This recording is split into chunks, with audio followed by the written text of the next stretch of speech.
بعض روایت کے مطابق جب آپ صلی اللہ علیہ وسلم کی عمر 12 برس کے لگ بھگ تھی تو ابو طالب آپ صلی اللہ علیہ وسلم کو ساتھ لے کر تجارت کے لیے ملک شام کے سفر پر نکلے اور بصرہ پہنچے، جو کہ شام کا ایک مقام اور حوران کا مرکزی شہر ہے۔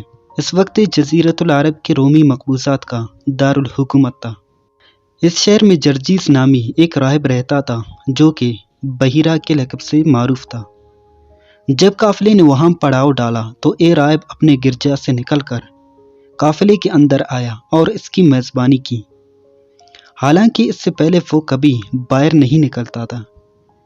اس نے رسول اللہ صلی اللہ علیہ وسلم کو آپ صلی اللہ علیہ وسلم کے اوصاف کی بنا پر پہچان لیا اور آپ صلی اللہ علیہ وسلم کا ہاتھ پکڑ کر کہا، اے سید العالمین ہے، اللہ انہیں رحمت العالمین بنا کر بھیجے گا۔